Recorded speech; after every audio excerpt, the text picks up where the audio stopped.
Hello and welcome to The Final Whistle. I'm Kenzie Benali. And I'm Steve Forbes. Well, Southampton's final game of the year ends in a 2-1 defeat to Fulham. Dean Hammond and Adam Leach are back with us to talk about that game. Dean, we'll come to you first. Your general thoughts on that Southampton performance? Disappointment for the players, for the effort they put in. I don't think they deserve to necessarily win the game, but I don't think they deserve to lose it. I think the positive is there was improvements from the Brighton game, so that's progress. I thought the players played with more energy, more desire today, especially in the second half. I think the change of shape in the second half almost went to a traditional 4-4-2, better in possession, more movement off the ball, more options on the ball. A wonderful free kick from James Ward-Prowse, but ultimately conceded from two set pieces, which will again be the disappointment, because that is, it's the basics of the games really.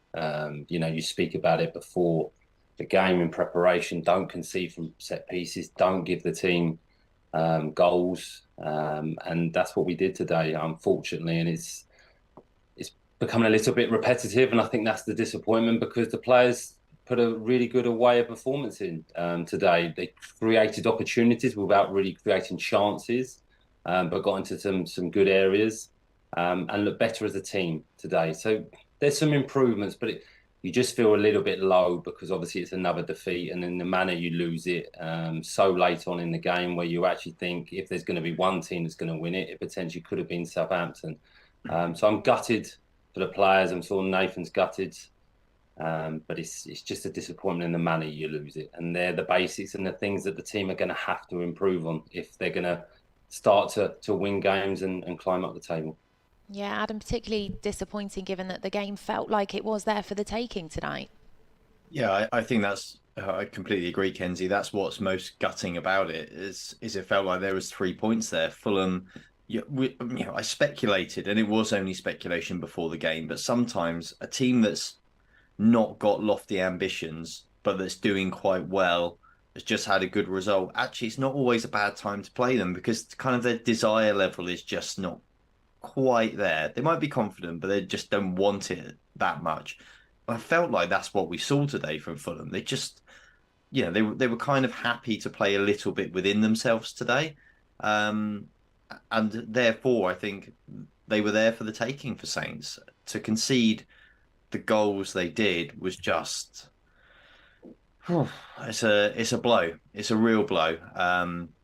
It's just so basic, so basic. I think you have to try and look for positives, especially when you've got such a massive game now, just a few days away. And there was a lot of improvement and from the Brighton game, and I think that that is what Nathan will be working on now with the players, trying to pick them back up again off the floor, because I think they will be a bit flawed by this result and kind of the way it happened, simply because they would have felt playing in that game that they might well win it. But the other thing I would say is around that consistency. I mean, I'm sure we'll talk about the formations in a bit more detail, but I didn't understand the number of formation changes that Nathan Jones put out during the game. There was quite a bit of chopping and changing in that second half. And I think they just need a bit more consistency with how they're lining up and the way in which they want to play. And then you can rotate players in and out once you've established a system. I think this kind of almost live experimentation, but in the real heat of some huge games is not all that helpful. So I'm hoping that they'll settle down a bit for Wednesday. Yeah, you're right, Adam. It was a much improved performance from the Brighton game, and Southampton enjoyed a relatively positive first half an hour as well, but Fulham were the ones who took the lead. Dean, was that unfortunate? Obviously a deflection off Prowse, an own goal for him, or should Southampton have just defended that corner better? It's difficult to say, Steve. I think a bit of both. I think you have to look at it from Fulham's point of view, and the creativity and the imagination and the vision from William. But if you look at it and you dissect it, the three centre halves of Southampton are all not marking anyone. I don't know if they've gone zonal there and the midfield players or the players in front of them are trying to block the run of the Fulham players. But it's 11v11 on the pitch, and there shouldn't be a spare man on the edge of the box, really. And even if there is, the pace that William delivered the ball to him was quite lofty. So there's time for a player to react and get out to the ball a little bit quicker. Shea tries to do that. If I'm being ultimately critical, which I think you need to be honest, he turns his back. And I think he just needs to front it up and take one in the face or the chest. And then Prowse, if you're going into real detail, tries to clear it with the wrong leg. It's going onto his left foot, and he tried to cut across it with his right. Now, I'm not saying it's easy, and the pace of the strike, it will come in really, really quickly, and he's just reacting. But if you're really looking at it, he needs to just clear it calmly with his left foot, get a good contact on it, and he doesn't go in the goal. So there's a little bit of luck at it from Fulham, but again, you have to look at it and think.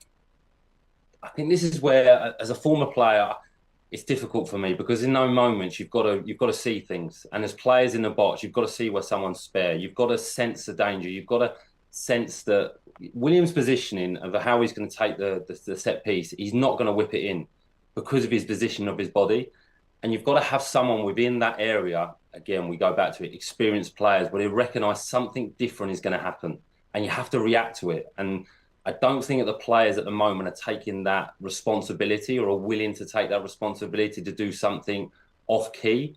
And it just needed that today, really, and a bit more of that communication, that demanding from each other in these moments from set pieces of just reacting quicker in the moment and sensing the danger again. It's sensing the danger that something's going to happen and throwing your body on the line. And just like I say with Shea, you've just got to take that in the face and not turn his body a little bit. But there's some fortune to it. And when you're down the bottom, you don't quite get that luck. So it goes against Southampton. But again, if you look at it, there's ways there where it could have been prevented. And that again will be the disappointment. Adam, you mentioned a moment ago that we did see quite a bit of chopping and changing with regards to the formation. We started with a 5-2-2-1. Then, of course, Nathan Jones opted to change to a back four at half time. What was your reading of that, and how do you think that worked for Southampton?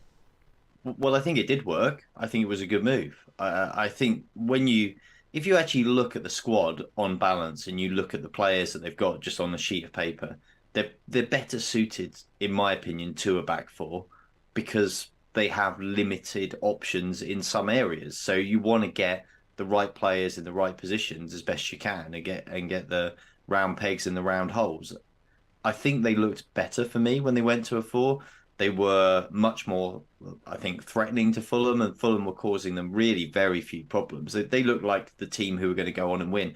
Why, when kind of Edozie got injured, they kind of went to five again? I'll be honest, I just don't really get it.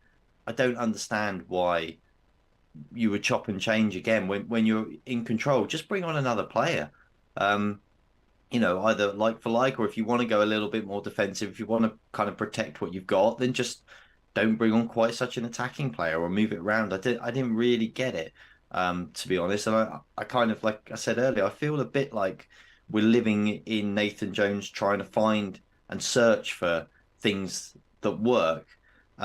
Which you in a way you can't criticize him for, but they have had quite a long time on the training pitch at least to kind of figure these things out. I don't really get it. And Ralph came in for a lot of stick for kind of refusing to change things at times in the game, and now we're seeing almost the opposite happening. I really feel that obviously you need to be able to adapt, but he really needs to settle on his best formation. Ideally his best team, but certainly his best formation that he thinks can kind of reap the most benefit for the players that he's got in his squad overall, and then try and train the players into those positions. And like Dean said, I appreciate it's really easy for me to sit here and say this, and it's much harder for him to do. But I think that the one thing is, when any team I've seen, when they're struggling, when players are struggling, when their minds are starting to go a little bit, their confidence starts to go, you just need to give them something really simple. They just understand. They know instinctively how to do it because they've trained and they've trained and they've trained. So you kind of take some of that thinking almost away from them, so then they can just concentrate on getting the basics right. And I think that's what they need to do, and not to overcomplicate things too much. That change at half time was a good change. It worked. No need to change it again, in my opinion, the way the game was going. So I think again, it's just about that word, consistency. Now, Southampton did equalise in the second half. James Ward-Prowse, scoring his first free kick of the season. Dean, it's been a long time coming, and you saw what it meant to him in his celebration. Will that be a huge relief for him? Yes, Steve. I think it will. It's a brilliant free kick, and as he lined it up, I could see I think the goalkeeper gave him a little bit too much room, but obviously he still has to execute it, and he did with pace, power, and accuracy, and it's fantastic for him. And I think from that moment, then James's standards rose again. He came a little bit more involved in the game, and he looked a little bit more confident. And more of what we have come to expect from Prowse. 2 minutes later, he slides a lovely ball through to Edozie, who gets in, and he just looked a little bit more confident. So I'm sure he's needed that, and that will come from, personally, and taking a lot of responsibility on from his performances, from the results not going their way, from being captain, and that can lay heavy on you sometimes. So it's brilliant for him. Fantastic free kick. There's not many players that can do what he does, and it was great. And from that moment, I just felt as though Southampton could go on and win it. And they came out in the second half, and they were excellent. They really were. The way they kept possession better, the movement off the ball was better. There was more options for each player. There was more running off the ball, more unselfish running off the ball. They looked like a different team second half, more of a threat, and it was good to watch. And from that moment when Prowse scored, I thought, okay, Southampton can go on and win this game. And to lose that game from the position is the disappointment. But it's a fantastic free kick from Prowse, and hopefully from now on he can be a little bit more influential in his performances, with his assists, with his free kicks and goals, because he's so important to the team, and he's a top player. He really is, and he's so important to the Southampton team. Yeah, he really is indeed. Well, Adam, what did you make of that after that? Because, Southampton were creating chances without really testing Leno. Yeah, that is true. But the real positive of that is that they were controlling the game, and that's not something that they've done for sustained periods all that often this season. And so that's a good sign. That's a sign of improvement that they could do that. Yes, of course, they need to turn that into chances and goals ultimately, but they also need to kind of get their head around and get used to being on the front foot of controlling the ball, controlling possession again, to try and impose themselves on an opposing team, rather than kind of allowing their opponents to come onto them and then almost finding themselves reacting all the time. They need to be the ones that are confident in what they're doing and able to control a game like that, or at least control spells and periods of the game. And I think that was something that we did see that was positive today. That they were able to do that, even if it didn't, turn into goals and 3 points. And it's something that's going to be really important against Nottingham Forest as well. I mean, Forest are going to turn up, and they are going to pose a problem for Saints. Saints are going to be under immense pressure in that game. They're going to have to be able to take control of the ball and kind of give themselves a little bit of breathing space to be able to control the game a little bit, to be able to control the pressure in some ways. So it was a good sign. It needs to get better, and they need to be able to do it for a more sustained period of time, obviously, because they still ended up losing the game. Yeah, Fulham's winner coming from another corner with João Palhinha heading in at the back post. Dean, do you want to talk us through what happened there from a Saints point of view? Well, it'll be interesting to hear from Nathan in terms of, I think they've changed the way they've set up defensively from set pieces. Like I mentioned, almost we're allowing the free centre halves to mark zonally and maybe allowing them some space to attack the ball, and the players in front of them are marking. But Fulham get the first contact by getting across the front post, which you can't allow. Either the Southampton player, I'm not sure it was, maybe Cole Peters, is unaware of the player coming around him. That's where he needs to use his body. Again, it comes from communication from his teammates of informing him that there's a player coming, then he can change his position so no one gets in front of him. Whoever's at the front post should win that first header because it's not a great delivery. And then from that moment, Stuart Armstrong is marking where, again, I think in the moment, is it the 86th minute, something like that? Should Stuart Armstrong be marking when there's other players that are probably better? But he can do better. He's ball watching as the ball gets flicked on. He kind of loses his marker.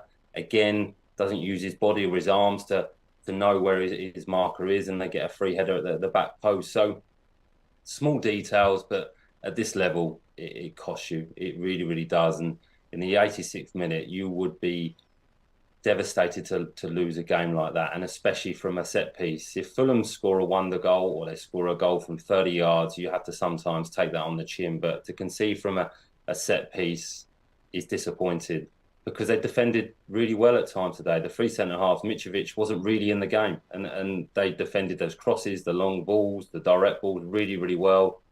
So just a frustration, and I think it comes down in that moment, just being on the pitch, and sometimes you have to think for yourself. Sometimes you have to think, like, is Stuart Armstrong marking right? Forget that. I'll take him. I will mark. You go him out and do something else on the edge of the box. I don't think the players quite have that confidence and belief to take that responsibility yet. But that will come. They're a young team. But, yeah, I think Nathan will be disappointed because it's another set piece. Yeah, well, Adam, it could have been worse for Saints. What did you make of that penalty at the end? Oh, what's the politest way of? It was calamitous, wasn't it? Really, it was somewhat embarrassing. Defending, it was just it was all over the place. I mean, Lianco,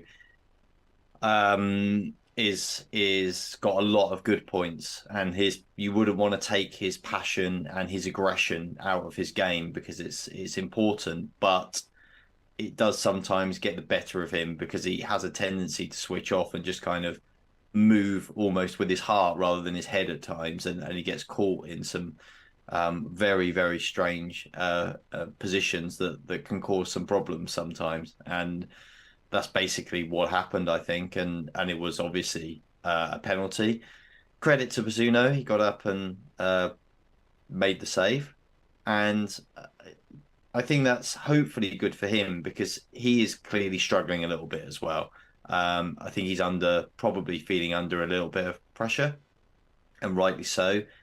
He's not looking the most confident or stable or composed. And when you have two guys waiting in the wings for your position who kind of, you might not class either of them as spectacular, but what you can say is that they both are calm and composed and experienced goalkeepers at this level. You would feel the pressure, I think.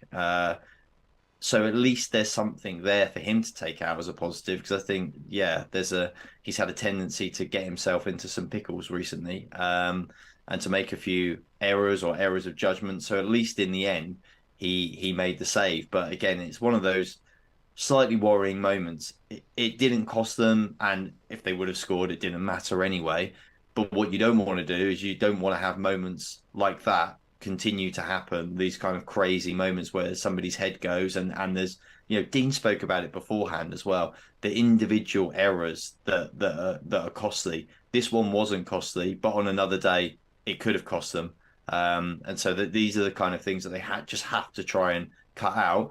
And these are things that it's very hard for Nathan Jones to deal with, because this is the mentality and the confidence of the players that are out on the pitch, and there's only so much you can ever do about that. Yeah, well, we'll move on to our next Premier League fixture against Nottingham Forest on Wednesday night, a team that's just one place ahead of us in the league by just 1 point. What are your early thoughts ahead of that one, Dean? Well, it's almost as probably close you can get as a must win, really. It's important for the stage of the season, important for Nathan, I think, as a manager, important for the squad that they react now. There's some improvements today. There's progress because the performance was better. But like Adam touched on, Nottingham Forest will come there and they will realise that Southampton will be under pressure. But if they can continue that progress, the second half was better. The second half was much, much better and more to what we expect of Southampton. Confident possession, had some control of the game, created opportunities, look like a threat. And if they can take that into the game, then that's an improvement again. And just defensively, concentration is so key at this level in every little moment. I think at the moment at Southampton, they're almost at their most vulnerable when they're on top because they let their minds drift a little bit. And that comes with inexperience. You're almost happy with how you're playing. You switch off in those moments where you need to be, especially defensively. But there's improvements there. And I think it's a game that Southampton can win.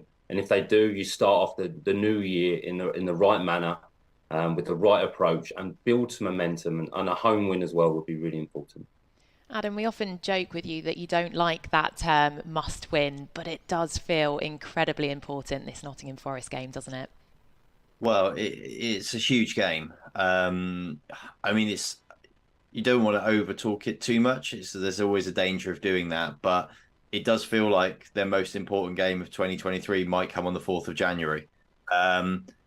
Because if they were to, I mean, they really need to beat Nottingham Forest. I wouldn't say must win because they aren't going to be relegated if they lose that, but they really need to win. If that were to be a draw or even worse, a defeat, which is almost unthinkable, really, then the problems are just they feel so huge. I think that at that stage, if Jones has come in, he's lost these 3 games.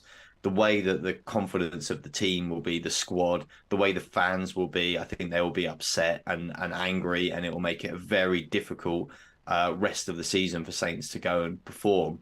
It makes it a massive game.